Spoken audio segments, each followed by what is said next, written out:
Voici ce qu'on doit retenir de ce document de 450 pages, le budget du Canada pour 2025. D'abord, un très gros déficit, on parle de 78,3 milliards de dollars. Ça, c'est entre autres dû au fait qu'on a renoncé à des revenus, comme en baissant les impôts, ça a été annoncé ce printemps, ou encore en annulant la hausse prévue du taux d'inclusion sur le gain en capital. Mais où va tous ces milliards, où va tout cet argent?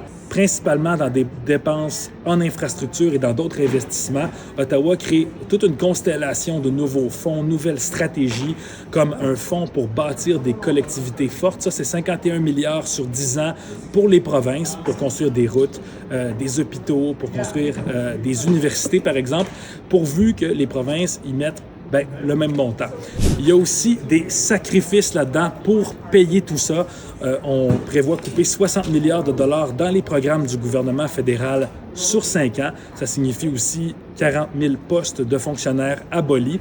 On prévoit mettre fin à toutes sortes de projets comme la promesse de planter 2 milliards d'arbres en 10 ans. On arrête finalement à moitié chemin.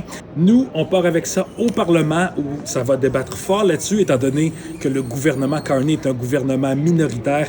Il a besoin de l'appui d'au moins un parti d'opposition pour faire adopter son budget.